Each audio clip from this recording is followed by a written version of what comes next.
We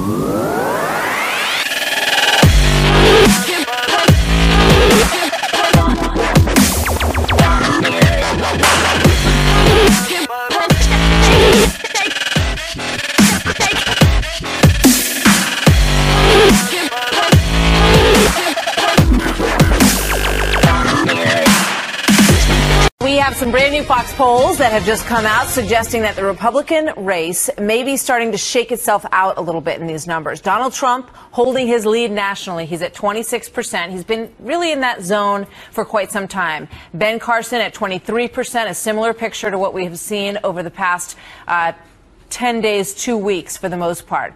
Those are well within the margin of error. Only two other candidates are in double digits in the race right now. So are we seeing the formulation of a second tier here that is confirming a little bit or shaking out a little bit? You've got Senator Ted Cruz and Marco Rubio neck and neck.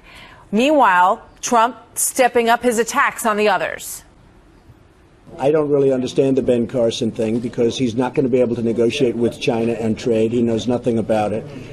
I don't believe that he can do well with any of the trade pacts. I don't believe he can do well with the military. I like him as a person, but it's just not going to happen. Marco Rubio has a disaster on his finances.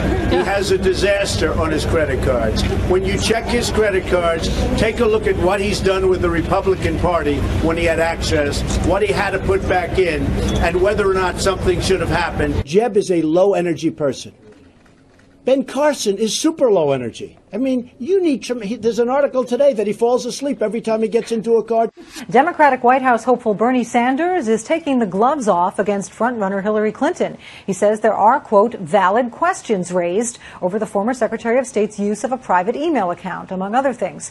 Joining us now are political strategists, Democrat Ellen Ratner and Republican Ron Bonjean in our D.C. bureau. Thank you both for joining us. Thank you. Thank you. So who could forget this moment from the last Democratic debate? The American people are sick and tired of hearing about your damn emails. Thank you. Me too. Me too. Thank you. Well, now Sanders says the federal investigation into Clinton's email is appropriate, especially if her practices foiled public records requests or compromised classified information. So, Ellen, why the change of heart? First of all, I think he is running now as a candidate. And when you run as a candidate, you go after your opponent. That's just the rules of the road. And so, therefore, he is going after Hillary Clinton. He's changing his mind because he sees that he might be a viable candidate, or even if he isn't, what has he got to lose? He's a senator. She was a former senator. They can go back and forth, and that's what he's doing. Welcome to The Perspective. I'm your host, Amin Robinson. Now, history is very valuable because it teaches us what we should avoid when running for president. Number one, to not be a pushover.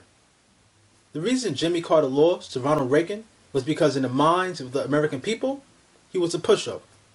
There were other external factors included in our economic system that ran into play. However, this trait in itself of being a pushover is damage to your presidency. So avoid it at all costs. Number two, don't be a clown. And don't put anything out there in the world for people to use against you while you're running, especially the opposing party. Let's look at the case between George H.W. Bush and Mike Dukakis. Now, for those of you not familiar with the situation, Mike Dukakis wore a funny-looking hat that the Republican Party was able to use against him.